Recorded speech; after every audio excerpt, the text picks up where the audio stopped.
श्रीमद् भागवत तृतीय स्कंद से पाठ कर रहे हैं और अभी तक हमने पढ़ा किस प्रकार भगवान की शक्ति के माध्यम से जीवात्माएं इस भौतिक प्रकृति में प्रवेश करते हैं। प्रधान प्रकृति का रूप लेता है, काल के प्रभाव से वही प्रकृति महत तत्व का रूप लेती है और वह महत तत्व सर्वप्रथम वसुदेव शुद्ध चेतना को जन्म देता है। उसके बाद अहंकार की उत्पत्ति में तीन विकार पड़ते हैं। अहंकार जब सतोगुण से मिलता है तो मन की उत्पत्ति होती है। अहंकार जब रजोगुण से मिलता है तो कर्मेंद्रिय, ज्ञानेंद्रिय, बुद्धि की उत्पत्ति होती है। और अहंकार जब तमोगुण से मिलता है तो मूलभूत जो पंच तत्व हैं उनकी उत्पत्ति होती है। और ये उत्पत्ति सूक्ष्म से स्थूल की तरफ जाती है। जैसे सर्वप्रथम शब्द से आकाश की उत्पत्ति, फिर स्पर्श से वायु की उत्पत्ति, फिर रूप से अग्नि की उत्पत्ति, स्वाद से जल की उत्पत्ति और गंध से पृथ्वी की उत्पत्ति हुई। तो ये सारी वस्तुएं हमने पढ़ी हैं। अब श्लोक संख्या 47 से आगे।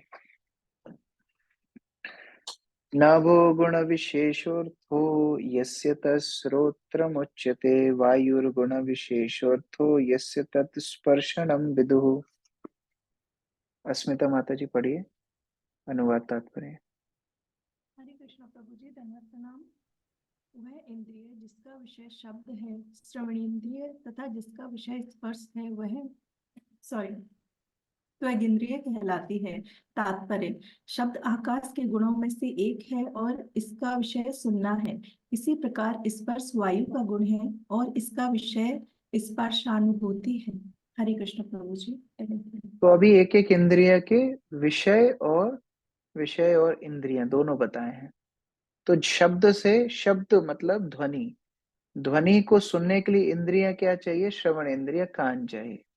उसी प्रकार से स्पर्श के लिए क्या इंद्रिय चाहिए? स्पर्श के लिए त्वचा इंद्रिय होती है। तेजो गुण विशेषार्थो यस्य च चक्षुरुच्यते अम्बो गुण विशेषार्थो यस्य तद्रसनं विदु भूमेर्गुण विशेषार्थो यस्य सा ग्रहणा उच्यते। गायत्री माता जी। हरे कृष्ण प्रभु जी। यह इंद्रिया जिसका विषय रूप है, जो अग्नि का विशेष गुण है, यह नेत्र इंद्रिय है। जिस इंद्रिय का विषय स्वाद है, जो जल का विशेष गुण है, वह रसेंद्रिय है कहलाती है। जिस इंद्रिय का विषय गंध है, जो पृथ्वी का विशिष्ट गुण है, वह घानेन्द्रिय कहलाती है।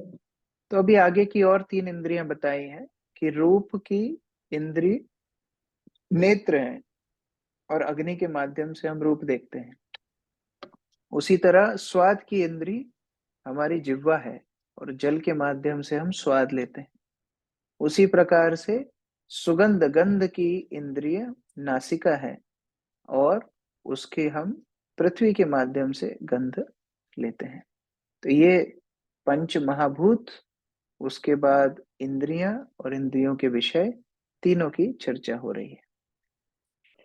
परस्य दृश्यते धर्मो हि अपरस्मिन् समन्वयात् अतो विशेष भावानां भूमो एव फलकक्ष्यते। सरिता माता जी।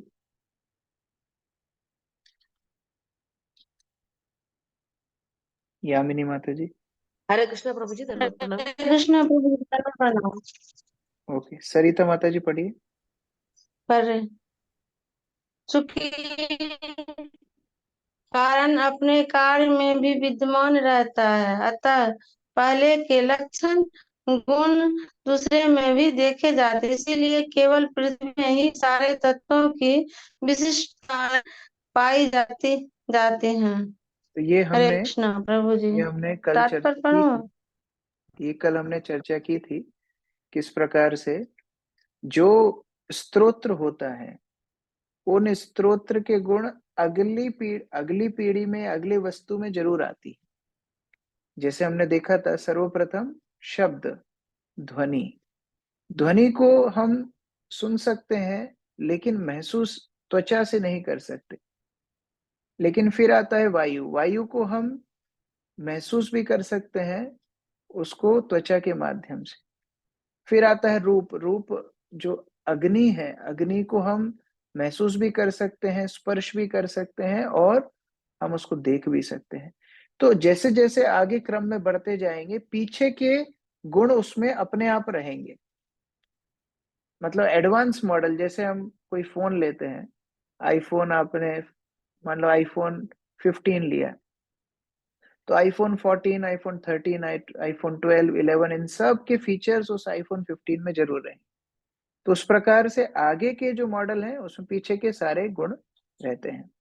प्रभुपाद जी तात्पर्य में स्पष्ट कर रहे हैं। यामिनी माता जी पढ़िए। हरे कृष्णा प्रभु जी, दंडित प्रणाम। तात्पर्य: शब्द आकाश का कारण है, आकाश वायु का, वायु अग्नि का, अग्नि जल का और जल पृथ्वी का कारण है। आकाश में केवल शब्द है, वायु में शब्द तथा स्पर्श, अग्नि में शब्द, स्पर्श तथा रूप, जल में शब्द, स्पर्श, रूप तथा रस, स्वाद और पृथ्वी में शब्द, स्पर्श, रूप, रस तथा गंध भी रहते हैं। फलतः पृथ्वी अन्य तत्वों के समस्त गुणों का आगार है। पृथ्वी समस्त तत्वों का सार है। पृथ्वी में तत्वों के 5 गुण पाए जाते हैं। जल में 4, अग्नि में 3, वायु में 2 तथा आकाश में केवल 1 गुण शब्द पाया जाता है। इस प्रकार से जैसे जैसे ये पंच महाभूत में हम आगे बढ़ते हैं, उनके गुणों में वृद्धि होती है। श्लोक संख्या 50। सॉरी प्रभु जी, मैं डिस्टर्ब करी बीच में। Yes. अगर इसी चीज को ये थोड़ा सा एक्सप्लेन करके समझा देंगे तो ज्यादा अच्छा लगेगा। जैसे आकाश, आकाश में शब्द गुण है लेकिन बाकी गुण नहीं है। जैसे आकाश को हम स्पर्श नहीं कर सकते, आकाश को हम देख नहीं सकते। जैसे कल भी हम चर्चा कर रहे थे, हम जब आसमान में देखते हैं नीला नीला जो दिखता है वो आकाश नहीं है, वो प्रकाश का प्रतिबिंब है। जो हमको दिख रहा है वो आकाश नहीं है। तो आकाश जो है देख नहीं सकते, स्पर्श नहीं कर सकते, आकाश का कोई रूप नहीं है और आकाश की कोई गंध भी नहीं है। आकाश में केवल एक ही लक्षण है, शब्द। लेकिन आकाश से आया वायु। अब अगला शब्द जो कैसे प्रभु जी, शब्द कैसे? शब्द मतलब ध्वनि। जैसे आप वैक्यूम में भी अगर ध्वनि संचारित करेंगे तो ध्वनि चली जाएगी, तो उस तरह से आकाश में ध्वनि संचारित होती है, लेकिन आकाश में किसी भी प्रकार के बाकी गुण नहीं देखे जाते। तो ये एक लक्षण है। उसके बाद नेक्स्ट है वायु। तो वायु में आपकी ध्वनि भी आ गई, स्पर्श भी आ गया। स्पर्श कैसे आया? जब वायु शीतल चलती है तो हमको शीत लगता है, अगर वायु गर्म होती है तो हमको गर्म स्पर्श महसूस होता है। तो अभी उसमें वो स्पर्श का तत्व आ गया, लेकिन ये आकाश में नहीं था, ये वायु में है। जब अग्नि में जाएंगे तो रूप आ गया। अब वायु का भी रूप नहीं था। हाँ, वायु जब कोई वस्तु को उड़ा के ले जाती है, कुछ पत्तियों को हिलाती है, तो हमको पता पड़ता है वायु चल रही है, लेकिन वैसे तो वायु का रूप नहीं है। लेकिन अग्नि हमको दिखती है, हम जब अग्नि जलाते हैं तो अग्नि का रूप दिखता है। अग्नि में शब्द भी बताया गया है। अब शब्द समझना थोड़ा डिफिकल्ट है, अग्नि में शब्द कैसे होगा, लेकिन स्पर्श जरूर समझ में आता है कि हाँ, स्पर्श करते अग्नि अपना अपना जो उष्णा है वो हमको महसूस कराती है। फिर हम जल में आ गए, तो जल में भी ध्वनि का संचार होता ही है, स्पर्श भी महसूस होता है, रूप भी है।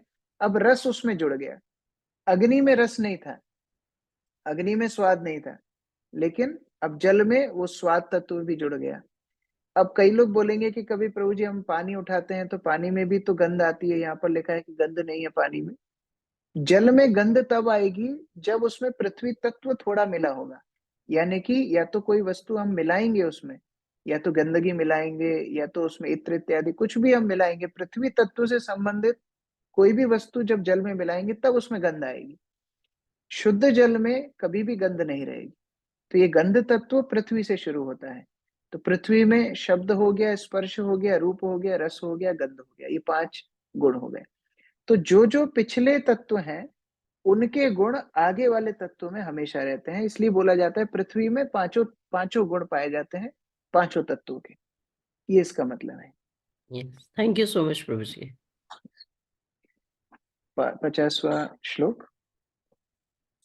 एतानि असंहत्य यदा महद आदीनि सप्त वै कालकर्म गुणोपेते पेतो जगत आदिर उपाविशत। विनोद प्रभु। हरे कृष्ण प्रभु, धन्यवाद प्रणाम। जब ये सारे तत्व मिले नहीं थे तो सृष्टि के आदि कारण श्री भगवान ने काल कर्म तथा गुणों के सहित 7 विभागों वाली अपनी समग्र भौतिक शक्ति में तत्व के साथ ब्रह्मांड में प्रवेश किया। हरे कृष्ण प्रभु।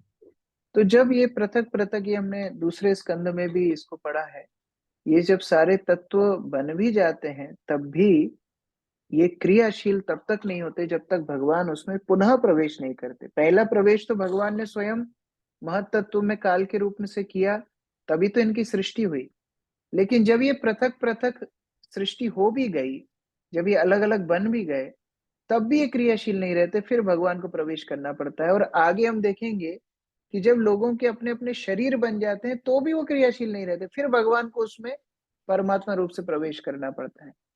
तो हर वस्तु के अस्तित्व की सृष्टि करने में भगवान का प्रवेश लगता है, पालन करने में भी भगवान का प्रवेश लगता है। तो दोनों वस्तुओं में भगवान अलग अलग रूपों से प्रवेश करते हैं। यहाँ पर भगवान पुनः इन तत्वों की सृष्टि के बाद उनमें प्रवेश कर रहे हैं। तात्पर्य अर्चना माता जी।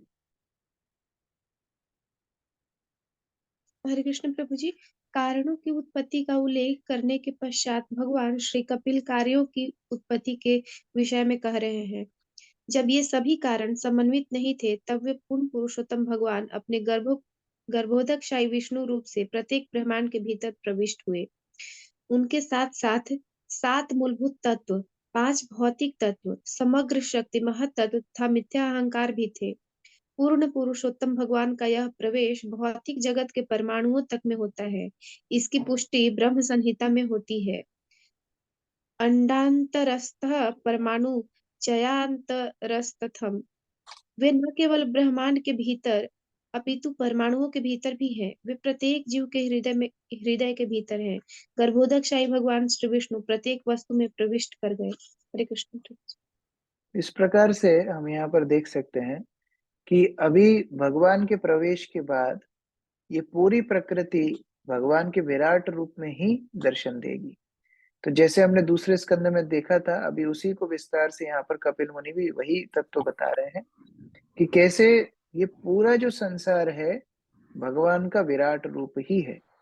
तो जो भगवान के विराट रूप का दर्शन करते हैं प्रकृति में, वास्तव में हर वस्तु में भगवान को देखते हैं। तो अभी अगले श्लोक से भगवान के विराट रूप का वर्णन होने वाला है, कैसे भगवान स्वयं अपनी शक्ति से ये एक ब्रह्मांड की सृष्टि करते हैं जो अंडाकार होता है, और इस ब्रह्मांड के अंदर कैसे हर एक वस्तु भगवान के विराट रूप का ही एक अंग है, आगे देख रहे हैं। ततस्तेनानुविद्धेभ्यो युक्तेभ्यो अंडम चेतनम उत्थितम पुरुषो यस्मात् उदतिष्ठत असौ विराट। यमुना रानी माता जी पढ़िए। हरे कृष्ण प्रभु जी, दंडवत प्रणाम। भगवान की उपस्थिति के कारण उत्प्रेरित होने तथा परस्पर मिलने से इन 7 तत्वों से एक जड़ अंडा उत्पन्न हुआ, जिससे व्याख्यात विराट पुरुष प्रकट हुआ। हरे कृष्ण। तो अभी भगवान ने जब इस एक ब्रह्मांड के अंदर प्रवेश किया है, सारे तत्व तैयार हैं, भगवान जब इनके साथ प्रवेश किए, 7 तत्व मतलब पंच महाभूत, महत तत्व और काल, इनके साथ जब भगवान प्रवेश किए हैं तो अब एक ब्रह्मांड तैयार हो गया है। अब इस एक ब्रह्मांड को भगवान का विराट रूप में दर्शन हम कर सकते हैं। इसकी अभी आगे के श्लोकों में व्याख्या की गई है। रेखा माता जी। हरे कृष्ण। विषयी जीवन में माता पिता के पदार्थ के संयोग से जिसमें पायस, इमल्शन बनना तथा रस उत्पन्न होना सम्मिलित है, ऐसी स्थिति उत्पन्न होती है कि पदार्थ भीतर में आत्मा को ग्रहण कर लेता है और पदार्थ के संयोग से क्रमश पूर्ण शरीर का विकास हो जाता है। ब्रह्मांड की उत्पत्ति में भी यही सिद्धांत पाया जाता है। सारे अवयव विद्यमान थे, किंतु जब भगवान इन तत्वों के भीतर प्रविष्ट हुए तभी पदार्थ शुद्ध हुआ। उत्पत्ति सृष्टि का यही कारण है। इसे हम अपने सामान्य अनुभव में भी देखते हैं। यद्यपि मिट्टी, जल, अग्नि ये 3 तत्व विद्यमान होते हैं, किंतु जब हम इन्हें मिलाने का प्रयास करते हैं तभी ये तत्व ईंट का आकार धारण करते हैं।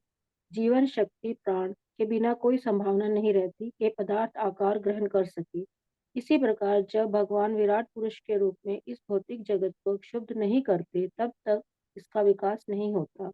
यस्मादु तिष्ठिदसो विराट, उनके प्रक्षोभ से आकाश उत्पन्न हुआ और उसके भीतर भगवान का विराट रूपी प्रकट। हरे कृष्ण। इस प्रकार से भगवान जब तक एक एक ब्रह्मांड में प्रवेश नहीं करते वो वस्तु नहीं चलती, और जब तक एक एक कण में प्रवेश नहीं करते वो कण भी शक्ति नहीं प्राप्त करता। एक एक शरीर में जब तक प्रवेश नहीं करते, जीवात्मा की उपस्थिति के बाद भी शरीर क्रियाशील नहीं रहेगा। इसका मतलब है यद्यपि हम समझाने के लिए बोलते हैं कि आत्मा शरीर को चला रही है, लेकिन वास्तव में वो शक्ति भी परमात्मा की उपस्थिति से आत्मा को मिलती है। मृत्यु के समय ऐसा कई आचार्य बताते हैं, मृत्यु के समय सर्वप्रथम परमात्मा शरीर को छोड़ते हैं और आत्मा परमात्मा के साथ में जाती है, तब शरीर मर के मृत्यु को प्राप्त हो जाता है। श्लोक संख्या 52। एतदंडं विशेषाख्यं क्रमवृद्धिर्दशोत्तरै त्वयादिभिः परिवृतं प्राणेनावृतैर्बहिः यत्र लोकावितानोऽयं रूपं भगवतो हरे। प्रमोदानंद प्रभु जी। हरे कृष्ण प्रभु, धन्यवाद। ये अंडाकार ब्रह्मांड भौतिक शक्ति का प्रकट्य कहलाता है। जल, वायु, अग्नि, आकाश, अहंकार तथा महत तत्व की इसकी परतें स्तर क्रमशः मोटी होती जाती हैं। प्रत्येक परत अपने से पूर्व वाली से 10 गुनी मोटी होती है और अंतिम बाह्य परत प्रधान से गिरी होती है। इस अंडे के भीतर भगवान हरि का विराट रूप रहता है, जिसके शरीर के अंग 14 लोक है। हरे कृष्ण। तो ये जो भौतिक संसार है, 7 तत्व, मुख्य 7 तत्वों के साथ भगवान जो प्रवेश किए थे, पंच महाभूत पृथ्वी, जल, आकाश, वायु, अग्नि, उसके बाद अहंकार और उसके बाद महत तत्व। महत तत्व को प्रधान भी कई जगह बोला जाता है, कई जगह महत तत्व बोला जाता है। तो ये 7 परतें एक ब्रह्मांड को कवर करती है। जैसे मान लो कोई पैकिंग हम करते हैं, तो एक पैकिंग करी, फिर ऐसा लगा कि कहीं थैली फट ना जाए तो दूसरी थैली में रख लिया, फिर तीसरी थैली में रख लिया, ऐसे 7 थैलियां हैं और हर थैली पिछली थैली से 10 गुनी मोटी है। तो इस प्रकार से ये 7 परतें ब्रह्मांड को बाउंड्री बना करके रखती हैं। सुजाता माता जी, तात्पर्य।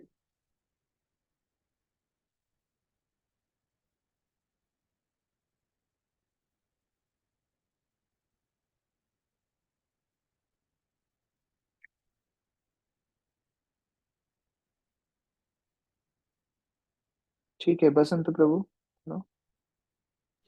हरे कृष्णा प्रभु जी, धन्यवाद, प्रणाम। तात्पर्य।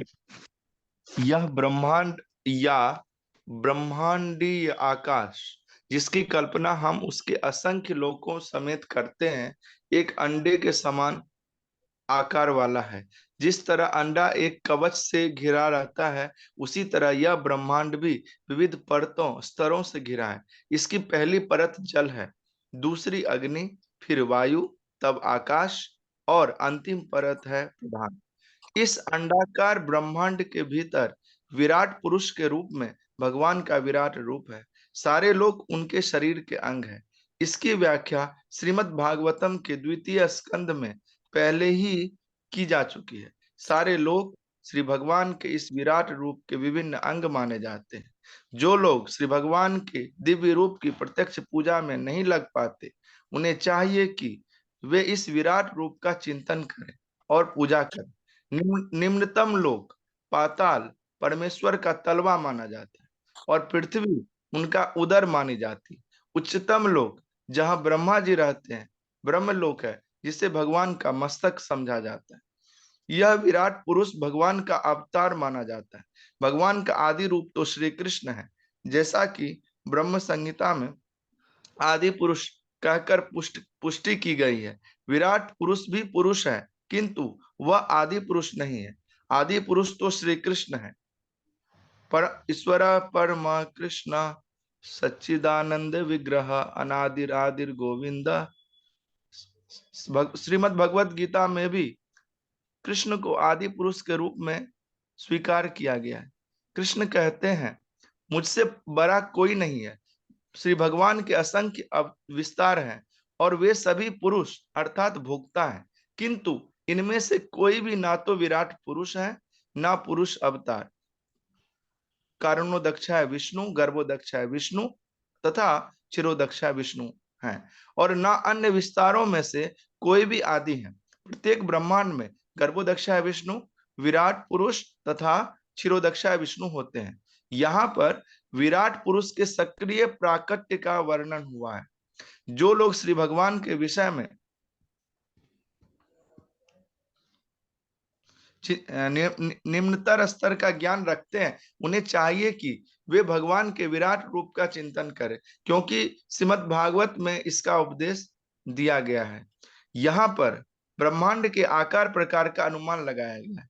इसका बाह्य आवरण जल, वायु, अग्नि, आकाश, अहंकार तथा महत्त्व की परतों से बना हुआ है, और प्रत्येक परत इसके पहले वाली परत से 10 गुनी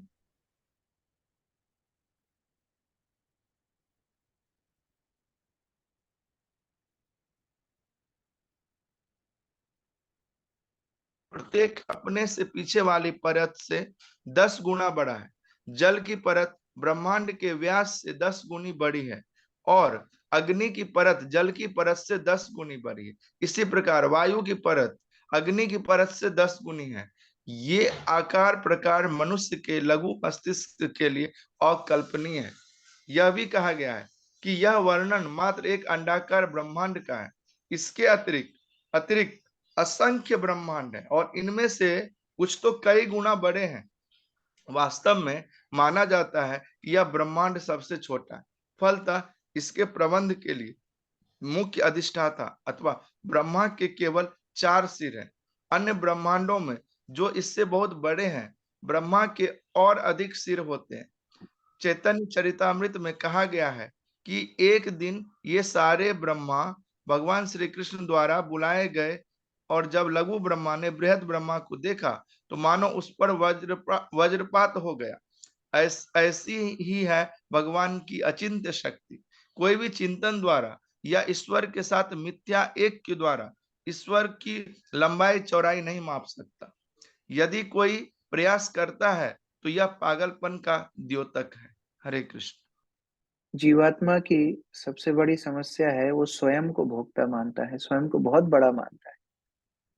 लेकिन जब हम इस तरह के व्याख्यान पढ़ते हैं तो हम समझते हैं कि हम कितने तुच्छ हैं, कितने छोटे हैं। जब एक संसार की, एक ब्रह्मांड की यहाँ बात हो रही है, करोड़ों करोड़ों ब्रह्मांड, एक ब्रह्मांड के अंदर की बात हो रही है। एक ब्रह्मांड जो अंडाकार के जैसा दिखता है, उस ब्रह्मांड की 7 लेयर्स हैं, 7 बाउंड्री हैं, जो हर एक लेयर दूसरी लेयर से 10 गुनी बड़ी है। और ये पूरा एक ब्रह्मांड भगवान के एक विश्व रूप के बराबर है, जो विश्व रूप को नापा नहीं जा सकता, जो विश्व रूप को देख करके अर्जुन पूर्ण रूप से मूर्छित हो रहे थे, विस्मय में पड़ गए थे, डर रहे थे। तो ऐसे विश्व रूप के ऊपर चिंतन वो लोग करते हैं जो लोग भगवान के मधु रूप को, भगवान के श्याम सुंदर रूप को चिंतन नहीं कर पाते हैं। तो फिर उनको सलाह दी जाती है, ठीक है तुम प्रकृति में भगवान को देखो, तुम पेड़ों में, पहाड़ों में, वनस्पतियों में, सूर्य चंद्र में, आकाश में भगवान का दर्शन करने का प्रयास करो। तो वो लोग प्रकृति के माध्यम से भगवान की महानता को देख पाते हैं। लेकिन भगवान के भक्त जानते हैं कि ऐसे करोड़ों करोड़ों ब्रह्मांड भगवान श्री कृष्ण मुख में माता यशोदा को दिखा देते हैं। तो जो श्याम सुंदर रूप की पूजा करते हैं, अर्चना करते हैं, उनके लिए ये सारे विश्व रूप का ज्यादा अर्थ नहीं होता। लेकिन फिर भी भक्तों को ये पता होता है कि ये सारे अनंत अनंत ब्रह्मांडों के स्रोत भगवान स्वयं है। हिरण्यमयाद अंडकोशाद उत्थया सलिले सयात तम आविश्य महादेवो बहुधा निर्विभेदखम। नमिता माता जी।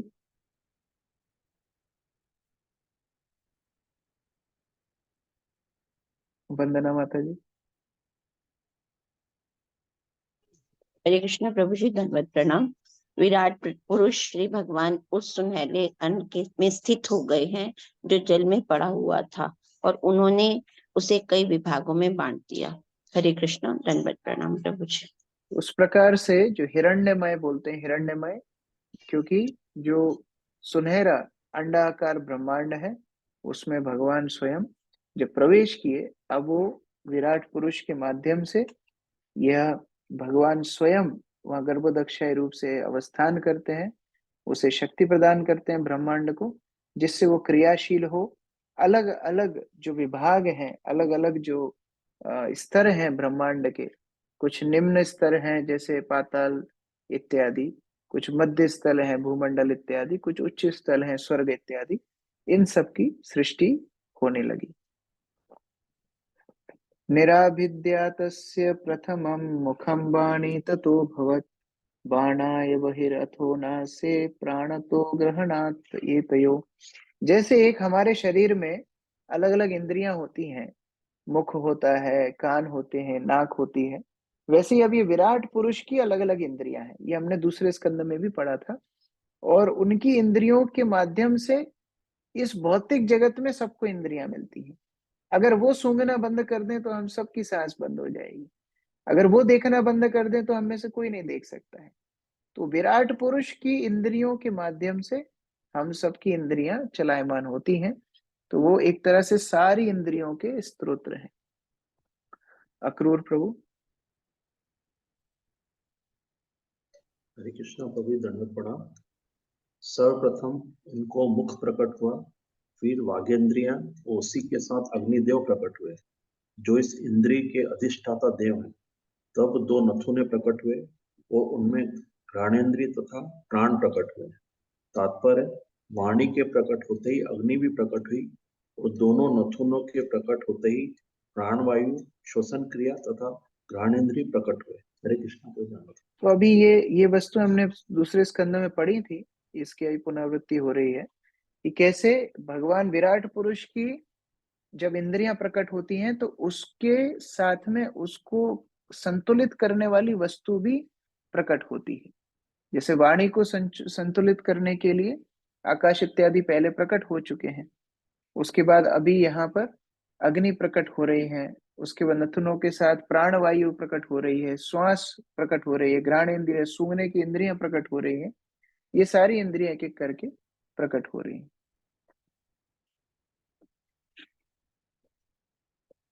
घ्राणाद् वायुरभिधेताम् अक्षिणे चक्षुरेतयो तस्मात् सूर्यो न्याभियेताम् कर्णौ श्रोत्रम ततो दिशः। मणि माता जी पढ़िए।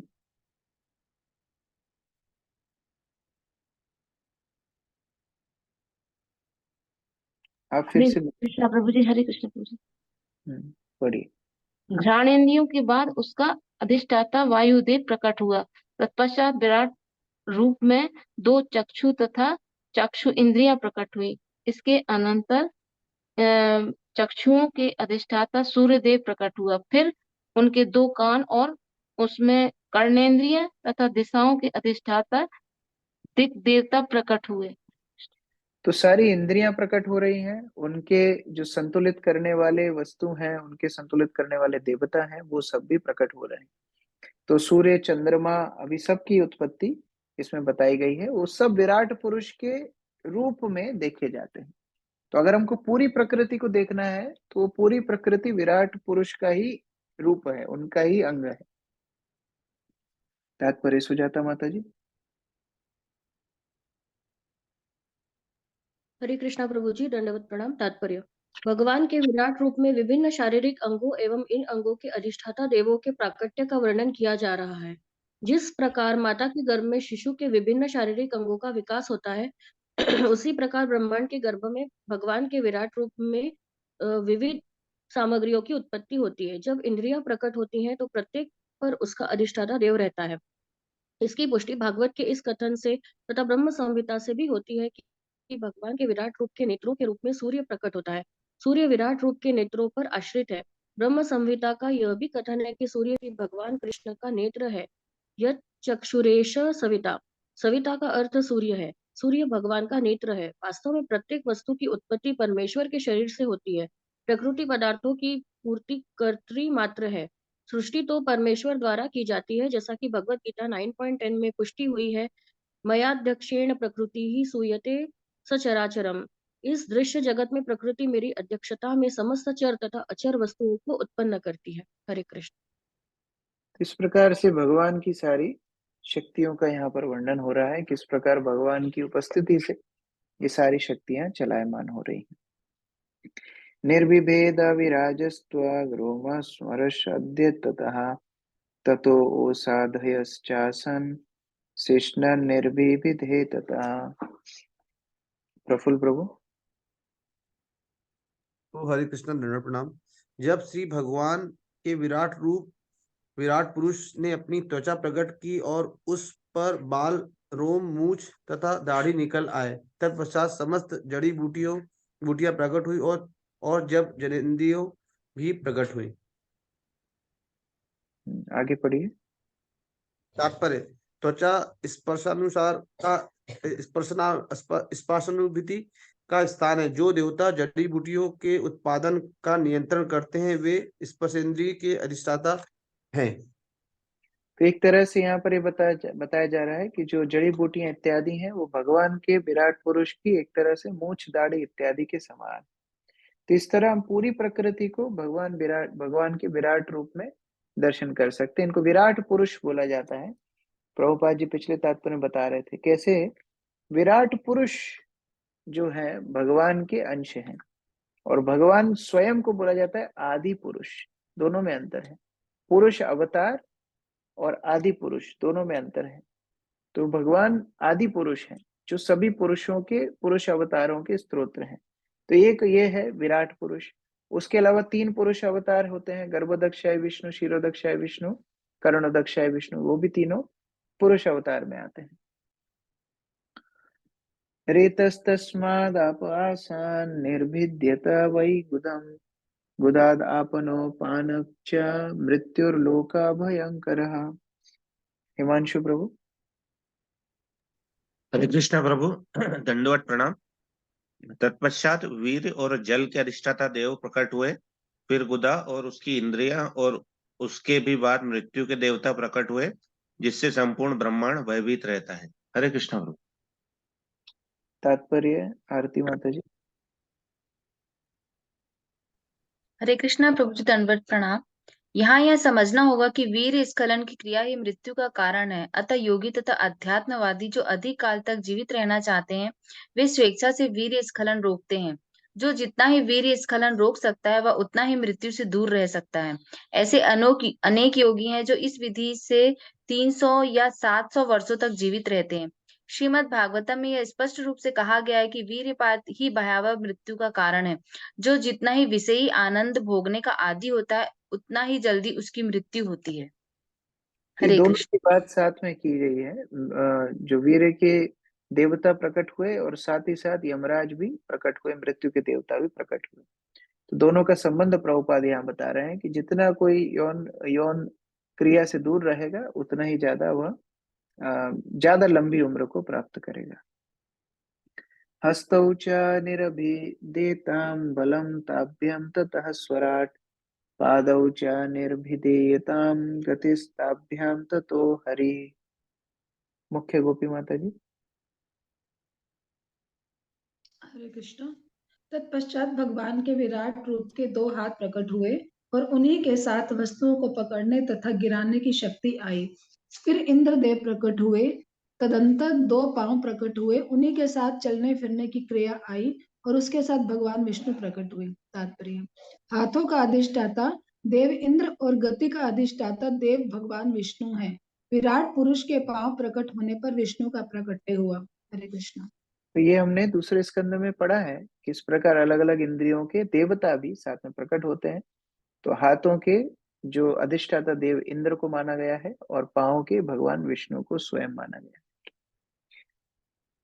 नाड्योस्य निरभिद्यन्त ताभ्यो लोहितम आवृतम नद्यस्तथा समभवन् उदरम निरभिद्यत। भूमिका माता जी। हरे कृष्णा प्रभु जी, दंडवत प्रणाम। विराट शरीर की नाड़ियां प्रकट विराट विराट शरीर की नाड़ियां प्रकट हुई और तब लाल ठीक है, अमित प्रभु आप पढ़िए। अमित प्रभु पढ़िए। हरे कृष्ण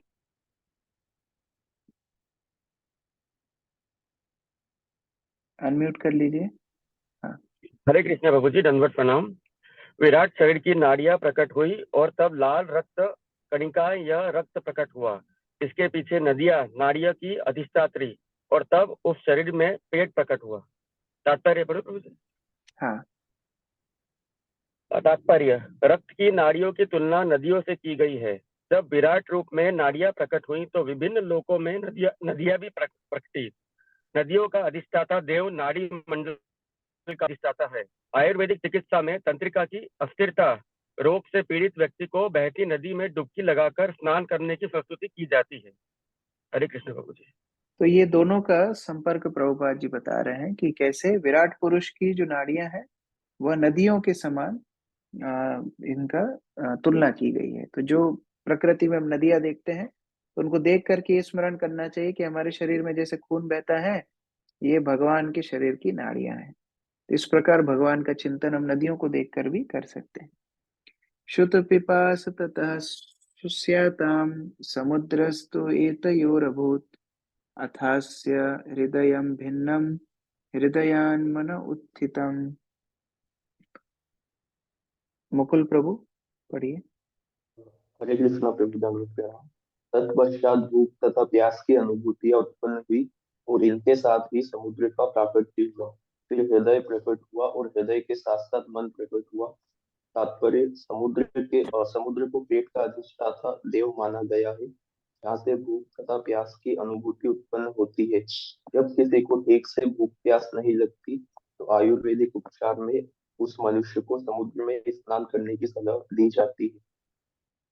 तो ये भी अच्छी एक बात पता पड़ी कि अगर भूख प्यास ठीक से ना लगे तो समुद्र में स्नान करना चाहिए। तो यहाँ पर अलग अलग इंद्रियों की उत्पत्ति हो रही है, आगे और भी इंद्रियों की उत्पत्ति है और उस तरह विराट रूप का वर्णन हो रहा है। इसी के साथ ही अध्याय समाप्त होगा विराट पुरुष के वर्णन के साथ। कल हम लोग ये अध्याय समाप्त करने के बाद एक बार इसका रिवीजन भी करेंगे शॉर्ट में कि कैसे ये पूरी प्रकृति की सृष्टि हुई। अगला अध्याय भी थोड़ा जटिल है, मैं पहले से ही बता रहा हूँ। अगला अध्याय भी इसी तरह है और उसके बाद फिर कपिल मुनि थोड़ा सा हमारे ऊपर तरस खा के फिर थोड़ा सरल सरल बात बताएंगे, लेकिन ये अध्याय अगला अध्याय थोड़ा कठिन है। हरे कृष्ण। श्री प्रभुपाद की जय, समवेत भक्तवृंद की जय। किसी का कोई प्रश्न है? यस, राहुल प्रभु। हरे कृष्णा प्रभु जी, दंडवत प्रणाम। प्रभु जी, आपने बताया कि पृथ्वी में पांचों तत्व जैसे स्पर्श, ध्वनि, ये सारी चीजें है, तो में ध्वनि कैसे, वो समझ में नहीं है। ध्वनि का संचार होता है पृथ्वी में। अगर आप एक स्थान पे जैसे एक टेबल के कोने पे आपका कान लगा लीजिए, दूसरे कोने पे कोई टक टक करेगा, आपको सुनाई देगा।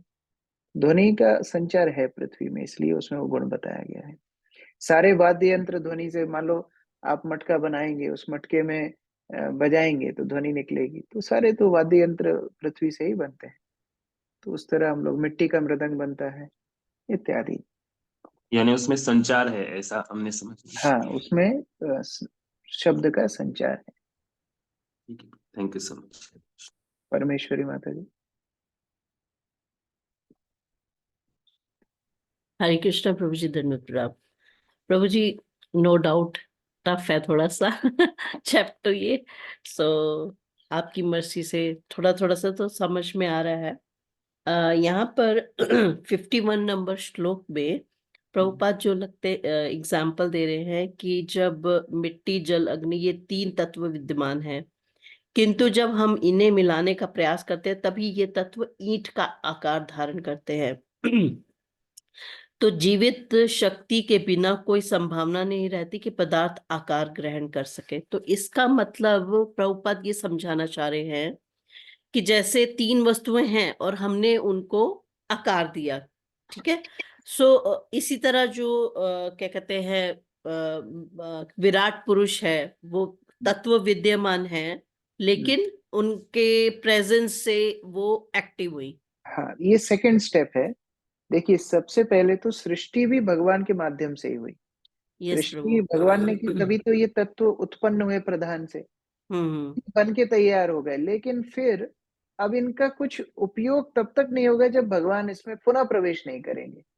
तो फिर भगवान पुनः इन्हें प्रवेश विराट रूप के रूप में करते हैं, और तब वस्तुएं अपने अपने स्थान पर क्रियाशील होती हैं। तो प्रभुपाद जी बता रहे हैं कि मान लो मिट्टी पड़ी है, पानी पड़ा है, अग्नि है, लेकिन उससे तो हम कुछ नहीं कर पा रहे थे। लेकिन जब एक जीवित व्यक्ति गया और उन्होंने इनको मिला के ईंट बनाई, अब उस उपयोगी वस्तु बनी उनके माध्यम से। यानी कोई कुम्हार घड़ा बनाता है तो वो उपयोगी वस्तु बनी। तो they were not useful until विराट पुरुष केम इनटू दिस सीन। तो ये उसका मतलब है।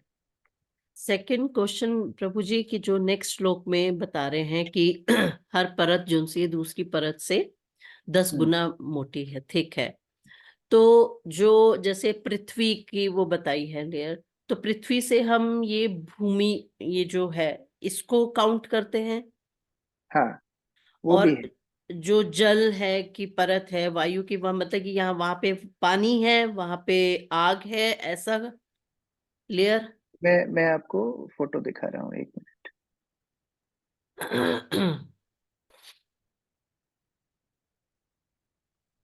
ओके, दिख रहा है? यस प्रभु। अभी ये एक ब्रह्मांड की बात हो रही है। ये एक अंडाकार ब्रह्मांड है। वैसे इसमें गोल दिखा रहे हैं, थोड़ा अंडाकार होता है। ये भूमंडल की तरफ से थोड़ा चौड़ा होता है और ऊंचाई में थोड़ा चपटा होता है। तो ये एक ब्रह्मांड है। इसका आधा गर्भोदक समुद्र से पानी से भरा होता है, और उसमें फिर ये निम्नतर लोक, उसके यहाँ पर भूमंडल, और उसके बाद उच्चतर लोक। ये हम 5वें स्कंद में विस्तार से पढ़ेंगे। अभी वो 5वां स्कंद भी थोड़ा सा जटिल है। अब ये देखिए, ये 7 लेयर है। ये पृथ्वी, जल, अग्नि, वायु, आकाश, अहंकार, महत्त्व। उसके बाद उन्होंने प्रकृति एक बताया है। प्रकृति को मतलब, प्रकृति तो फिर पूरा ही ब्रह्मांड को प्रकृति है, लेकिन मुख्यतः ये 7 महत्त्व तक, ये 7 लेयर है। हर लेयर पिछली वाली से 10 गुना बड़ी होती है। तो उस तरह यहाँ पर बताया गया है। नहीं नहीं, मेरा क्वेश्चन ये है कि जो ये तत्व है, मींस जो फायर है, दैट मींस वहां पे आग है। हाँ हाँ, ओके ओके, उनकी तत्वों की, जैसे यहाँ पृथ्वी की, यहाँ पर इधर बताया 4 मिलियन माइल्स, मतलब कि 40 लाख मील चौड़ी पृथ्वी की परत है। फिर 4 करोड़ मील चौड़ी पानी की परत है। फिर उसके बाद 4 अरब मतलब 40 करोड़ मील चौड़ी अग्नि की परत है। इस तरह ये 7 परत है। यस, ठीक है प्रभु, थैंक यू सो मच प्रभु जी। हरे बसंत प्रभु। प्रभु जी, हम इस वाली पृथ्वी पे रहते हैं, जो सबसे पहली लेयर है, हम इस पृथ्वी पे रहते हैं। नहीं नहीं नहीं नहीं नहीं, ये तो बाउंड्री है माता जी। हम यहाँ रहते हैं भूमंडल पर। अच्छा, हम यहाँ रहते हैं। हाँ, हरे कृष्णा प्रभु जी। ये इससे बहुत सारा डाउट क्लियर हो गया। ये जो आप दिखा रहे हैं प्रभु जी, एक बार और प्रभु जी इसे अगर दिखा सकें तो इसी में हम थोड़ा और चर्चा करना चाहते हैं प्रभु जी। एक तो हम ये कह रहे थे, जो अभी जो राहुल प्रभु जी प्रश्न पूछे, तो मैंने वैसे बचपन में फिजिक्स में पढ़ा था कि जो साउंड जो होता है वो तीनों में मतलब ट्रेवल करता है, और सबसे ज्यादा जो स्पीड होती है साउंड की 6000 मीटर पर सेकेंड जो है वो सॉलिड में होती है, लिक्विड में 1400 होती है, और 343 एयर में होती है। तो ये तो अभी भागवतम में भी मिल रहा है, तो मुझे और भी मतलब सेटिस्फेक्शन मिल रहा है। प्रभु जी, मेरा प्रश्न ये था कि ये जो आपने लेयर बताए, ये सारी चीजें, इसमें जैसे अभी हम लोग पढ़े थे कि मिल्की गैलेक्सी है में अभी हम लोग हैं, और ऐसे अनंत ब्रह्मांड है, बहुत सारे चीज है। जैसे ये जो सूर्य है अपना, अभी जो हम लोग ये आकाश सब देखते हैं, यहाँ से जो प्रभु जी, देखते हैं ये जीवात्मा की क्षमता ही नहीं है इन लेयर्स के बाहर सोचने की। वो जो कुछ सोच रहा है ना, यहाँ सोच रहा है, महर लोक के पास सोच रहा है। ये महर लोक के पास वो सारे नक्षत्र होते हैं। मैं जब आपको 5वें स्कंद में मेरे पास कुछ वीडियोस हैं और कुछ पीपीटी भी है, मैं आपको दिखाऊंगा। वो सारी बात यहाँ की हो रही है। इसके बाहर का सोचने का, देखने का क्षमता जीवात्मा का है ही नहीं। एक ब्रह्मांड के बाहर वो देख सकता नहीं, सोच सकता नहीं, जान सकता नहीं। ये यहाँ महर लोक में बहुत सारे तारे नक्षत्र होते हैं, उस सारे ग्रहों को देख करके वो बोल देता है मिल्की वे है, कुछ मिल्की वे से बाहर दिखता है तो वो बोलता है कि ये दूसरी गैलेक्सी है। लेकिन ये सारी बात यहीं की हो रही है, जितना भी साइंटिस्ट रिसर्च कर रहे हैं। इसके बाहर दूसरा ब्रह्मांड का बुदबुदा होता है, वहां तक तो उसकी पहुंच ही नहीं है, वहां तक वो सोच समझ ही नहीं सकता है। और ऐसे अनंत ब्रह्मांड है, ऐसे अनंत ब्रह्मांड है। ये मान लीजिए एक राई के बोरे में एक राई के दाने के समान ही एक ब्रह्मांड है। ठीक है प्रभु जी, फिर तो मेरे डाउट क्लियर हो गए। Thank you. ओके, अक्रूर प्रभु। हरे कृष्णा प्रभु, धन्यवाद प्रणाम। प्रभु जी, जैसे ये पंच तत्व कहा गया, शब्द, स्पर्श, रूप, रस तथा गंध, और प्रभु जी जैसे ये पंच तत्व नहीं है, ये पंच सूक्ष्म तत्व है। और पंच मूल जो तत्व बोलते हैं, स्थूल तत्व, वो पृथ्वी, जल, आकाश, वायु, और पृथ्वी, जल, आकाश, वायु, अग्नि, इन पांचों को बोला गया। तो प्रभु जी जैसे चैतन्य महाप्रभु, नित्यानंद प्रभु, अद्वैताचार्य प्रभु, इनको भी हम दो अलग पंच पंच तत्व है, वो आध्यात्मिक तत्व है, ये भौतिक तत्व है। उनको पंच तत्व बोलते हैं कि 5 आध्यात्मिक लोग एक साथ में, उनको पंच तत्व बोलते। जैसे मान लीजिए हम बोलते हैं जोड़ा, तो अब जोड़ा तो एक गाय का भी जोड़ा हो सकता है, एक फूल का भी जोड़ा हो सकता है, लेकिन फिर एक आध्यात्मिक जोड़ा भी है जिसको हम युगल सरकार बोलते हैं, राधा कृष्ण। दोनों में अंतर है, नाम एक ही यूज हो रहा है लेकिन अलग अलग बात है। तो पंच तत्व, ये 5 तत्व से उनका कोई लेना देना नहीं। वो पंच तत्व, चैतन्य महाप्रभु पंच तत्व, वो अलग है। ये पंच तत्व भौतिक विचार से। ठीक है, रेखा माता जी। हरे कृष्णा प्रभु जी। प्रभु जी, श्लोक 55 में जैसे विराट रूप के शरीर के अंगों के बारे में बताया है कि जैसे गर्भ के शिशु के भी अंगों का विकास होता है, तो जब बच्चे का विकास होता है, उस अंगों में भी सभी मतलब अधिष्ठाता देव उनकी हेल्प करते हैं। हाँ, जैसे हमारे हाथ वो इंद्रदेव के द्वारा ही संचालित होंगे, हमारी नासिका अश्विनी कुमार द्वारा ही संचालित होंगे, हमारे कान अलग देवता द्वारा, इस तरह अलग अलग। जैसे हमारी जिह्वा वरुण देव द्वारा संचालित होती है, हमारी आंखें चंद्रमा के द्वारा सूर्य के द्वारा संचालित होती है, हमारा मन चंद्रमा के द्वारा संचालित होता है। तो जितने भी जीवात्मा इंद्रियां आगे ग्रहण करेंगे, ये सारे अधिष्ठाता देव उनको संचालित करते हैं। प्रभु जी, लेकिन कभी कभी ऐसा होता है किसी बच्चे को सुनाई नहीं देता, दिखाई नहीं देता, या कभी कुछ भी एक उसके ऑर्गन पूर्व को संचित कर्मों के अनुसार है, इसलिए बोलते हैं दैव नेत्रेण। उसने पूर्व कर्म इस तरह करे हैं कि उसको अगले जन्म में बधिर बनना होगा या मूक बनना होगा, तो उस तरह उसकी इंद्रिय काम नहीं कर रही है। इसका मतलब ये नहीं कि वो देवता अपना वो वाला काम करना भूल गया इसलिए वो गूंगा रह गया। उसके कर्म के अनुसार जानबूझ के उसकी वो इंद्रिय को उस तरह कम कम शक्ति दी गई।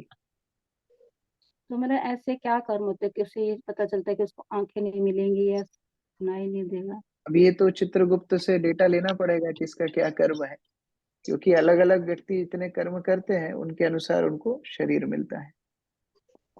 मुझे एक क्वेश्चन और था कि जैसे तंत्रिका अस्थिरता रोग से पीड़ित व्यक्ति बहती नदी में डुबकी लगाकर स्नान करने की संस्तुति की जाती है, तो इसका क्या मतलब?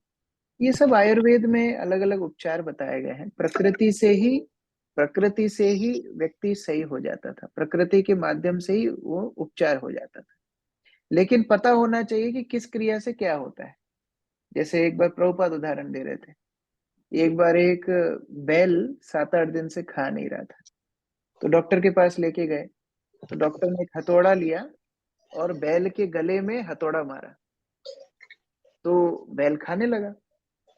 व्यक्ति ने सोचा कि अरे हथौड़ा मार के कैसे खाने लगा, तो वो बोला कि एक्चुअली एक बड़ा सा तरबूज का हिस्सा, तरबूज का टुकड़ा उसके गले में अटक गया था, तो वो क्योंकि अंदर नहीं जा रहा था, बैल खा नहीं पा रहा था, मैंने हथौड़े से बाहर से उसको मारा, वो अंदर टूट गया, अंदर चला गया, अभी खाने लगा। ठीक है, अभी कुछ दिन बाद बैल को दस्त लग गए, कुछ दूसरी बीमारी हो गई। अब वो डॉक्टर था नहीं, तो इसने सोचा कि मैं खुद ही इलाज कर लेता हूँ, हथौड़ा मार के तो सही हो ही जाता है। तो गले में हथौड़ा मारा, कुछ नहीं हुआ, पेट में हथौड़ा मारा, पैर में हथौड़ा मारा, पूरे शरीर में हथौड़ा मारते रहे, बाद में बैल ही मर गया। तो ऐसा नहीं है कि दिन भर नदी में नहाएंगे तो सही हो जाएंगे। वो आयुर्वेद में अलग अलग चिकित्सा है, कब कौन सा वस्तु करने से क्या सही होता है। तो प्रभुपाद उसमें से एक दो उदाहरण दे रहे हैं, लेकिन ये पूरा शास्त्र है, आयुर्वेद पूरा शास्त्र है, इसके अनुसार शारीरिक चिकित्सा प्रकृति के माध्यम से ही हो जाती है। जी दीपिका माता जी। इसी से रिलेटेड मेरा एक प्रश्न है, इसी से कनेक्टेड है। हरे कृष्णा प्रभु जी, धन्यवाद। एक मिनट दीपिका माता जी। हाँ, मुख्य गोपी माता जी बताइए। जैसे माता जी ने पूछा कि किसी बच्चे के कुछ नहीं होता या जो भी उनको प्रॉब्लम होती है उनके पूर्व संचित कर्म के अनुसार, तो प्रभु जी हमारे जो रहती है, हमने जो भी कर्म किए, हमारा डाटा जो रहता है चित्रगुप्त के पास रहता है, तो वो सारे देवी देवता उनको फिर बताया जाता है कि इनके ये कर्म है, इसके हिसाब से इनको ये सजा देनी है। बिल्कुल बताया जाता है, क्योंकि वो सारे देवी देवताओं का क्रिया हमारे पूर्व संचित कर्म से जुड़ा हुआ है। जैसे मान लीजिए आप राशन की दुकान पे जाएंगे, तो आपको कितना राशन मिलना है वो तो गवर्नमेंट ने सेट किया है ना, उतना ही तो व्यक्ति देगा। उसी प्रकार से मान लीजिए आप कोई ड्राइविंग लाइसेंस बनाने जाते हैं, तो डायरेक्ट वो लोग ट्रक का लाइसेंस नहीं देते हैं, पहले 2 व्हीलर का देते हैं, फिर 4 व्हीलर, फिर हैवी व्हीकल लाइसेंस। तो ये सब नियम बना रखे हैं। वो डिपार्टमेंट उतना ही काम करेगा जितना आपके अधिकार के अंदर है। उसी तरह ये भौतिक संसार के अंदर जो देवता है वो उसी तरह काम करेंगे जिस तरह हमारा पूर्व संचित कर्म है। ये पूरा डेटा तो हमारा शेयर होता ही है। दीपिका माता जी बताइए। हरे कृष्णा प्रभु जी, धन्यवाद, प्रणाम। आवाज आ रही है प्रभु जी? हाँ माता जी बताइए। ऐसे वो फर्स्ट कैंटो में नारद मुनि जैसे कि प्रलय होता तो वो ऐसे उसमें लिखा हुआ है कि नारद मुनि अंदर चले जाते हैं भगवान के, फिर जब वापिस ये दिव्य शरीर लेके बाहर निकलते हैं, तो प्रकृति भी ऐसे ही होती है क्या? निष्क्रिय अवस्था में भगवान के अंदर रहती है क्या? हाँ, केवल नारद मुनि नहीं, सारे जीव प्रकृति महत्त्व सब कुछ भगवान करुणादक्षाय विष्णु के शरीर में प्रवेश कर जाती। और जब फिर पुनः प्रकृति भगवान को करनी होती है तो फिर दोबारा से भगवान अपनी सांस जब छोड़ते हैं तो प्रकृति दोबारा से शरीर से बाहर निकलती है। अच्छा, तो निष्क्रिय अवस्था में वो भगवान के अंदर ही रहती है प्रकृति। हाँ। आरती महेश्वरी माता जी। प्रभु जी, जैसे आपने इसमें दिया है कि असंख्य अन्य और ब्रह्मांड होते हैं और हमारा ब्रह्मांड सबसे छोटा है, तो इनसे भी बड़े बड़े ब्रह्मांड है, तो क्या वहां पर भी ऐसे ही अमृतमय आध्यात्मिक भक्ति में आप क्लास वहां पर भी दे रहे हैं? वहां का माहौल कैसा है, मतलब ऐसा ही है क्या? देखिए, हर यूनिवर्स में, हर ब्रह्मांड में भूमंडल होता है, और भूमंडल में सप्त द्वीप होते हैं, और उस सप्त द्वीप में भारतवर्ष होता है, और भारतवर्ष में भगवत कथा चलती है। तो हर ब्रह्मांड में भारतवर्ष में भगवत चर्चा, भगवत कथा चलती है। हम लोग 5वें स्कंद में ये विस्तार रूप से पढ़ेंगे। वास्तव में हर वर्ष में भगवत कथा चलती है। जैसे इलाव्रत वर्ष में भगवान शिव स्वयं भागवत कथा करते हैं, किम पुरुष वर्ष में हनुमान जी भगवत कथा करते हैं। तो अलग अलग जगह अलग अलग भक्त भगवत कथा करते हैं, लेकिन भारतवर्ष में ये उपलब्धि बद्ध जीवात्मा को भी मिलती है कि बद्ध जीव भी भगवान की कथा सुन के भगवान के धाम जा सकते हैं। तो ये सुविधा हर संसार में भारतवर्ष में मिलती है। लेकिन किस संसार में भगवान की लीला कब हो रही है, ये निश्चित उस संसार की अलग अलग काल के हिसाब से होता है। जैसे हमारे ब्रह्मांड का इतिहास हमको पता है, लेकिन हो सकता है दूसरे ब्रह्मांड में भगवान की लीला अभी प्रकट रूप से चल रही हो, वो हमको नहीं पता हो सकता। जैसा कि मैंने बताया, उस 7 बाउंड्री के बाहर का ज्ञान जीवात्मा के लिए समझना काफी मुश्किल है। दूसरे ब्रह्मांड के लिए फिर हो सकता है दूसरी डिटेल्स, लेकिन मोटा मोटी जो ये स्ट्रक्चर है वो सेम ही रहता है सब ब्रह्मांड का। थैंक यू प्रभु। सोनम माता जी।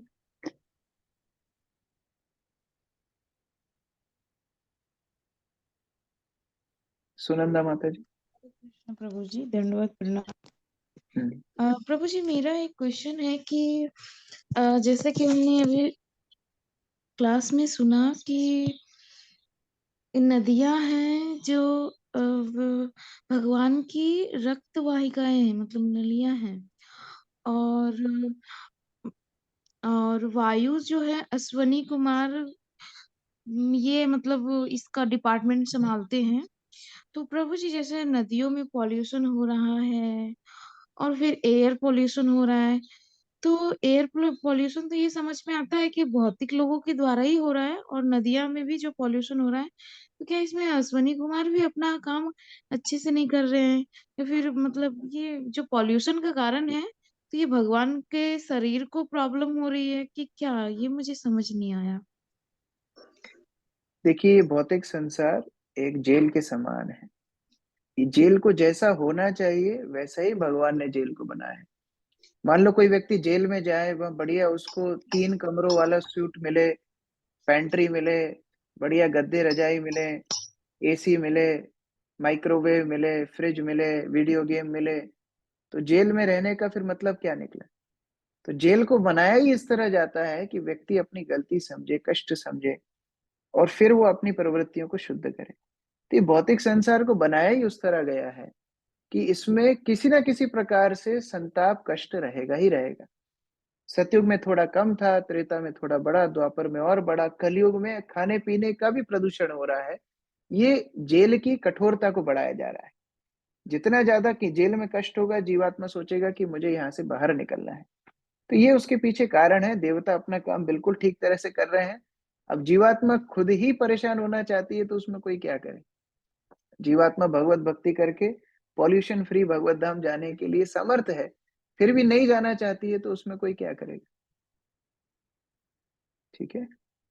जी प्रभु जी, जो नदियों में पॉल्यूशन होता है उसमें भगवान को कुछ हो रहा है? जैसे हमारे ब्लड में इम्प्योरिटी आ जाएगी तो हमें दिक्कत होता है, जैसे भगवान भगवान को इससे दिक्कत होता भगवान इससे प्रभावित नहीं होते। भगवान इन वस्तुओं से प्रभावित नहीं होते। जैसे मान लीजिए जेल का जेलर है, जेल में रोगियों को, जेल में कैदियों को कष्ट मिल रहा है, लेकिन जेलर को कष्ट थोड़ी मिल रहा है। जेलर के अधीनस्थ जेल काम कर रहा है रोगियों, कैदियों को सही करने के लिए। उसी प्रकार से भगवान की अध्यक्षता में प्रकृति काम कर रही है, भगवान को उससे कोई कष्ट नहीं होता है। है। जी थैंक यू प्रभु जी, हरे कृष्ण। लेकिन फिर भी क्योंकि प्रकृति भगवान का अंश है, तो जीवात्मा को ये सोचना चाहिए कि मैं इसको शोषण ना करूं। प्रदूषण तो बहुत ही निम्नतर बात हो गई। अच्छे से भी रखेंगे तो भी भगवान की संतुष्टि के लिए रखेंगे, अपने लिए नहीं रखेंगे। तो इसलिए जो जीवात्मा भगवान भगवत परायण होती है, वो लोग प्रकृति को ठीक प्रकार से रखने का प्रयास करते हैं। सुनंदा माता जी। हरे कृष्ण प्रभु जी, दंडवत प्रणाम। जैसे मैंने भक्ति शास्त्र किया, तब हम भूलोक पे है तो उसके ऊपर 7 लोक और नीचे आतल, सुतल, तलातल, ये बताया गया। फिर ड्यू टू डिवोशनल सर्विस अपने एक वलय दिखाया हमें वो डायग्राम में, और उसके बाद ईथर, फायर, वाटर, फिर माइंड, इंटेलिजेंस, ये हमें क्रॉस करके फिर स्पिरिचुअल प्लैनेट हमें जाना है। बस यही सब तत्व हमें पार करने, तो कैसे करने हैं फिर ये? नाम के माध्यम से। भगवत नाम वो आश्रय है जो हमें ये सारे तत्वों से पार करके ले जाता है।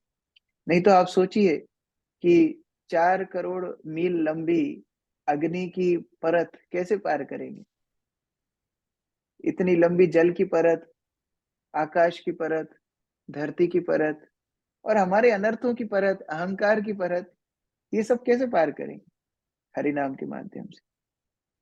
चैतन्य चरितामृत में बताया है कि जब जीवात्मा हरिनाम का आश्रय लेता है तो ये हरिनाम ब्रह्मांड को भेद करके कृष्ण के चरणों तक जाता है। तो ये ब्रह्मांड की सारी परतों को भेद करके हरिनाम कृष्ण के चरणों में जाता है। तो जब हम प्रतिदिन भगवान का नाम लेते हैं, हरे कृष्ण कृष्ण कृष्ण हरे हरे, हरे राम राम राम हरे हरे, ये चिंतन करना चाहिए मैं भगवान का संग कर रहा हूँ। अब ये सारे आवरणों को भेद करके हरिनाम भगवान के चरणों में जाना है। तो इस तरह से जीवात्मा हरिनाम का आश्रय लेते हुए भगवत धाम के प्रति गमन करता है। हरे कृष्ण प्रभु जी, दंडवत प्रणाम। Thank you. वंदना माता जी। हरे कृष्ण प्रभु जी, दंडवत प्रणाम।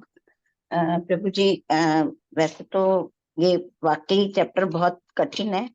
आप समझा रहे हैं, थोड़ा थोड़ा तो समझ आ रहा है। अभी आपने बताया था कि आकाश जो है वो शब्द, और वैक्यूम में भी हम बात कर सकते हैं, बट मैं साइंस स्टूडेंट थी तो मतलब हूँ, पढ़ा रही हूँ अभी, तो देखिए उसमें बताते हैं वो वैक्यूम। जो रिसर्च है वो रिसर्च है हमारे उपकरणों के अनुसार। हम लोग जो चीज नहीं देख पाते हम बोल देते हैं वहां वो चीज है ही नहीं। जैसे हम लोग बोलते हैं कि चांद पर कोई जीवन है ही नहीं, लेकिन भागवत बोलती है चांद पर तो जीवन है, हमने अभी तक देखा नहीं। तो जब हमारे उपकरणों की जो क्षमता है वो सीमित है, कल हम जब चर्चा कर रहे थे, कुछ हर्ट्स हमने नापी हैं और कुछ हर्ट्स हम नहीं नाप सकते, ये हमको पता है। फिर भी हम कंक्लूजन पे आ जाते हैं कि वैक्यूम में साउंड नहीं होता है। हम दोनों बात विरोधाभास करते हैं कि नहीं करते हैं? एक तरफ हम बोलते हैं कि हमारी क्षमता कुछ हर्ट्ज तक सीमित है, कुछ मिनिमम फ्रीक्वेंसी हम नाप सकते हैं, कुछ मैक्सिमम फ्रीक्वेंसी हम नाप सकते हैं, ये हमारे इंस्ट्रूमेंट्स की क्षमता है। और दूसरी तरफ हम बोलते हैं नहीं नहीं वैक्यूम में साउंड नहीं होता। तो आपके जब उपकरण ही सीमित है तो आप ये कैसे बोल सकते हो वैक्यूम में साउंड नहीं होता? ये भागवत इसका खंडन करती है। नहीं, आकाश में भी ध्वनि होती है, क्योंकि जब ये तत्वों की सृष्टि नहीं हुई थी तब भगवान ब्रह्मा को गायत्री के माध्यम से ज्ञान दिए थे। तो जब ये तत्व ही नहीं जन्म हुए थे तो कैसे ज्ञान दिया? ये सृष्टि की शुरुआत में ज्ञान दिया। तो हम लोग भागवत के ऊपर ज्यादा विश्वास करते हैं, क्योंकि साइंटिस्ट तो अपनी थ्योरी बदलते रहते हैं। तो जितना मैच हो बहुत अच्छी बात है, जितना मैच नहीं होता है फिर ये समझना चाहिए क्योंकि उनके उपकरण ही सीमित हैं, तो फिर वो लोग इन तत्वों तक अभी तक कैसे पहुंचे? Thank you so much, thank you प्रभु जी। कोई इसके ऊपर केस भी लगा सकता है साइंटिस्ट के ऊपर। आप लोग ये बोल रहे हो एक तरफ आपके उपकरण सीमित हैं, फिर आप बोल रहे हो वैक्यूम में साउंड नहीं है, तो प्रूफ करके बताओ, तो कोर्ट में आप जीत भी सकते हैं। यमुना माता जी।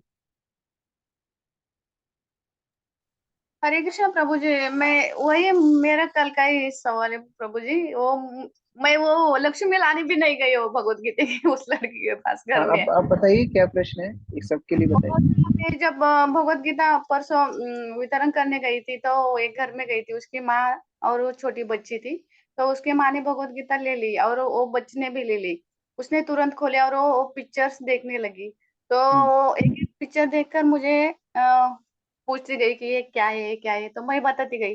लेकिन उसमें जो वो पिक्चर थी प्रभु जी, वो आधा झाड़ा और आधा स्त्री और पुरुष का चित्र था, वो उसके बारे में बताने लगी। तो बड़े उसकी माँ को तो मैंने बता दिया, लेकिन वो बच्ची बोल रही थी कि मुझको भी बताओ। तो मैं उस बच्ची को बोली, वो थोड़ा सा इधर उधर का बोल दिया और आ गई। लेकिन वो बच्ची फिर से पूछने लगी, तो मैं बोली मैं तुम्हें बाद में बताऊंगी, तुम मेरे घर आ जाना।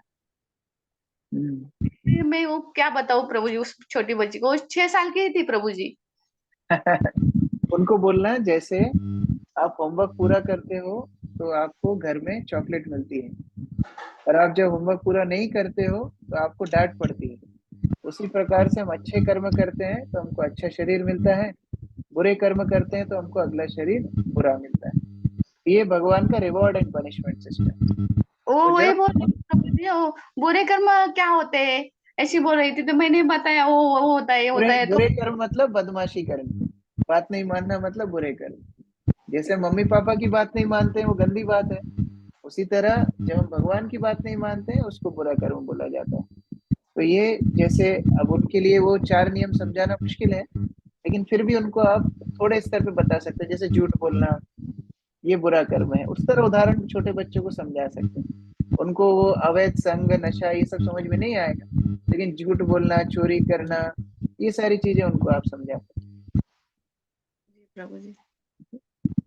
अमित शाह प्रभु। हरे कृष्ण प्रभु जी, दंडवत प्रणाम।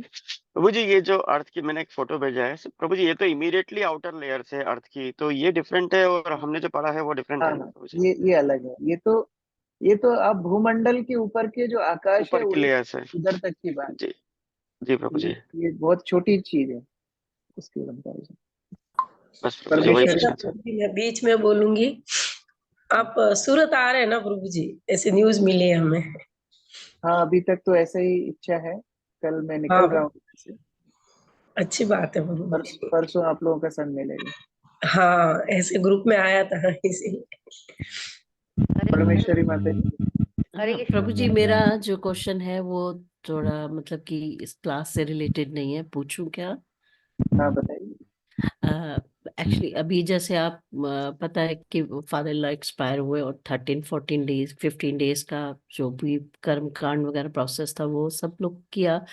तो मुझे ये जानना था कि बेसिकली जो मैक्सिमम हम अपने उस पे स्पिरिचुअल कर सके वो किया, प्रयास किया, बट जैसे फैमिली मेंबर्स नहीं है उनका इंटरेस्ट, तो काफी कुछ उन्होंने नहीं भी करने दिया। तो मेरा ये क्वेश्चन है कि जैसे ये 15-16 डेज का जो भी प्रोसेस होता है तो हमें ये फॉलो करना चाहिए, या अभी जैसे कहते हैं चौथे पे उठाला कर देते हैं वो, आ, या हम उसी में एग्री हो जाना चाहिए? किस तरह से ये करना चाहिए हमें? देखिए, जो ये कर्म कांड के सिद्धांत होते हैं हम्म। वो कभी भी जीवात्मा के शरीर के बाद उनको मदद नहीं कर पाते। जी। ये जो सिद्धांत बनाए गए हैं ना, वास्तव में परिवार के लिए बनाए गए हैं। जीवात्मा 13 दिन तक, 15 दिन तक ऐसा बताया है कि वहीं पर रहती है आसपास जहां वो शरीर छोड़ती है, और वो हम्म। देखती है घर वालों को कि वो कर क्या रहे हैं, है ना। वो देखती है क्या चल रहा है। तो जब वो देखती है कि अरे ये तो आग जला के मुझे आए, और आने के बाद इनको तो मतलब ही नहीं है, तो परिवार की बातें कर रहे हैं, पॉलिटिक्स की बातें कर रहे हैं। कोई चाय मांग रहा है, कोई कम शक्कर की मांग रहा है, कोई ज्यादा शक्कर की मांग रहा है, किसी को डबल रजाई चाहिए, किसी को हीटर चाहिए। दूसरे दिन प्रॉपर्टी की बातें होने लगती हैं, लड़ाई झगड़े होने लगते हैं। फिर किसी को अपने काम याद आने लगता है, कोई धीरे से सरक जाता है। तो मतलब मेरे में तो किसी का इंटरेस्ट है ही नहीं। तो 13 दिन उस जीवात्मा को ऐसी विरक्ति होती है कि वो परिवार को छोड़ के फिर चला जाता है अगले शरीर को।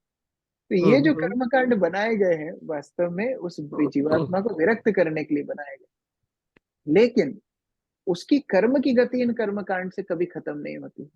वो कर्म की गति कब खत्म होगी? जब हम आध्यात्मिक आश्रय उसको देंगे। तो जब ये कर्मकांड हम करते हैं, वो मदद करता है जीवात्मा को कि वो अपने शरीर इस शरीर से थोड़ा सा अनासक्त हो, जिससे वो अगले शरीर में जा सके, बस। उससे ज्यादा उसकी मदद ये कर्मकांड नहीं कर पाते। तो ठीक है, जो भी परिवार ज्यादातर मेजोरिटी जो बोल रहे हैं हम उनको मान सकते हैं, क्योंकि वहां विवाद करने से उन लोगों का भी मन खराब होगा, हमारा ही मन खराब होगा। लेकिन हमारे स्तर पर हम उनको आध्यात्मिक मदद कर सकते हैं। जैसे हम उनके लिए कुछ एक्स्ट्रा राउंड्स कर सकते हैं, उनके यस किया। निमित्त ना, उनके निमित्त कुछ प्रसाद हम पवित्र नदी में जब भी मौका मिले, जैसे कभी मायापुर गए या वृंदावन गए, तो उनके निमित्त भगवान का महाप्रसाद नदी में हम छोड़ सकते हैं। उनके निमित्त हम कुछ वैष्णवों को प्रसाद खिला सकते हैं। उनके लिए हम भगवत गीता का पाठ कर सकते हैं। उनके लिए हम लोग भगवान से प्रार्थना कर सकते हैं। तो ये सारी वस्तुओं के माध्यम से उनको आध्यात्मिक उन्नति मिलेगी। बाकी जो कर्म कांड है हम्म। उसका पूरा प्रयोजन देखो, बेटा खुद आग देता है या बड़ा प्रिय संबंधी आग देता है, तो जीवात्मा को उससे ये समझ में आता है कि अरे मेरा बेटा खुद मेरे मुख में आग डाल रहा है, तो मैं क्यों आसक्त हूँ। क्वेश्चन और ये हो गया। सारी क्रियाएं उस जीवात्मा को अनासक्त करने के लिए करी गई हैं। लेकिन अगर उसमें थोड़ा सा मन, अब क्या लोग इतने व्यस्त हैं, स्वार्थी हैं, वो भी पूरा नहीं करना चाहते। बोले 3 दिन में खत्म करो, 2 दिन में खत्म करो, कोई कोई तो 1 दिन में खत्म करके अपने अपने घर चले जाते हैं। अभी वो इलेक्ट्रॉनिक वो हम्म। शुरू हो गया है, यस। बॉडी अंदर यस। जाती है, तुरंत वहां से राख निकल के आ जाती है, क्योंकि तीसरे दिन कौन जाएगा, तीसरे दिन कौन को दोबारा दोबारा टाइम है, आज ही खत्म करो। तो जो भी है ये सब विरक्ति के लिए है। जीवात्मा तो शरीर को छोड़ चुकी है। तो अगर घर वाले उस तरह ज्यादा नहीं कर्म कांड करते हैं तो उनसे लड़ाई भी नहीं करना चाहिए, लेकिन अपने स्तर पर हम आध्यात्मिक उन्नति के लिए प्रयत्नशील कर सकते हैं, उसमें हमको कोई नहीं रोक सकता। यस प्रभु, हमने अपने हिसाब से किया, प्रभुपाद की मर्जी से जो हम लोग कर सकते थे हमने किया बेस्ट। और जैसे अभी आपने बताया कि आगे पवित्र नदियों में, तो वो भी हम करेंगे आगे जाके। सो मेरे को ये प्रॉब्लम हो रही थी कि मेरा बहुत सारा टाइम इसी में ही जा रहा था घर के अंदर ना, क्योंकि मेरी इन्वॉल्वमेंट ज्यादा थी। वो तो देखिए तो वो करना ही पड़ेगा उस टाइम पे जो भी परिवार की अपेक्षा है वो तो पूरी करनी ही चाहिए। लेकिन अब हम्म। हमारे पास समय है। देखिए ऐसा नहीं है कि वो 13 दिन में ही हम उस जीवात्मा की मदद कर सकते थे, ऐसा नहीं है। अभी भी हम हम्म। कर सकते हैं। और ऐसा भी नहीं है कि वो शरीर से कुछ स्पर्श कराना पड़ेगा तभी उनका उद्धार होगा। कई ऐसे वृत्तांत हैं, जैसे जब जयप्रदा के स्वामी महाराज बहुत बीमार हुए थे 2008 में, जब उनको स्ट्रोक आया था, उस समय पर कई सन्यासियों ने अपने अपने स्थान में बैठ करके भक्तों के साथ संकीर्तन किया। वो हो सकता है कि शारीरिक रूप से उनके पास ना जा पाए हों, लेकिन वो लोग दूर से रह करके उनके लिए प्रार्थना कर रहे हैं। तो ये ज्यादा जरूरी है। हम लोग भी यहाँ उज्जैन में, हमको याद है, हम 24 घंटे यहाँ संकीर्तन चल रहा है, तो ये ज्यादा जरूरी है। वो हम उन 13 दिनों में चाहे व्यस्तता के कारण ज्यादा कुछ ना कर पाए, अभी उनके लिए हम जो भी करेंगे वो भी उनको मदद करेंगे। जी, थैंक यू सो मच प्रभु जी। भुवन मोहिनी माता जी। हरे कृष्णा प्रभु जी, दंडवत प्रणाम। प्रभु जी, ये जो अभी एक माता जी क्वेश्चन पूछ रहे थे कि नेक्स्ट बर्थ में किसी को आंख नहीं मिली या किसी का कोई अंग ऐसा है या किसी को कोई प्रॉब्लम है, तो इसमें एक लेक्चर सुना था कि उन्होंने ये बताया था कि इस जन्म में हम जो भी चीज हमें भगवान ने दी है, यदि हम उसका सही यूज नहीं करते, क्योंकि सारा कुछ भगवान की एनर्जी है, तो वो चीज नेक्स्ट बर्थ में हमसे छीन ली जाती है। तो ग्रह नक्षत्र ही उस तरह से बन जाते हैं। जैसे कि उन्होंने बताया कि अगर आपने पानी का दुरुपयोग किया है, बहुत पानी बहाया है अननेसेसरी, बहुत ज्यादा, तो नेक्स्ट बर्थ हो सकता है कि वरुण देव आपसे क्रोधित हो जाए या उस तरह के ग्रह नक्षत्र बन जाए कि आपको रेगिस्तान में जन्म मिले, कि आपको पानी के लिए, एक एक बूंद पानी के लिए तरसना पड़े। तो इस तरह से भगवान की जो भी एनर्जी है, या हमें भी जो शरीर में जो भी एनर्जी मिली है, उसका दुरुपयोग करेंगे तो जैसे हम बच्चों के साथ करते हैं कि एक दो बार देते हैं, देखते हैं कि अगर वो चीज को सही से यूज नहीं करते तो नेक्स्ट टाइम नहीं देते। तो भगवान भी वैसे ही करते हैं। तो कहते हैं कि ये ग्रह नक्षत्रों की गलती नहीं है, ये सब हमारी वजह से हमें मिलता है। ग्रह नक्षत्र की गति मतलब ही है हमारे कर्म, कर्म बंधन। ग्रह नक्षत्र केवल उसका रिकॉर्ड रखते हैं। जैसे जो हमारी कुंडली बनती है, ग्रह नक्षत्र होते हैं पूर्व संचित कर्मों के कारण बनती। तो उनकी गति मतलब क्या है, हमारे पूर्व कर्म ही है, हमारे आज के कर्म कल का भाग्य है। तो उस तरह हम समझ सकते हैं। जैसा माता जी ने बहुत अच्छा उदाहरण भी दिया कि कैसे अगर हम अपनी इंद्रियों का, अपने पास जो उपलब्धियां हैं उनका गलत इस्तेमाल करते हैं, तो वो गलत कर्मों में गिनती होती है, और उसके अनुसार हमारा आगे का भाग्य निर्धारित होता है। हरे हरे। श्री प्रभुपाद की जय, समवेत भक्तवृंद की जय, ग्रंथराज श्रीमद् भागवतम की जय।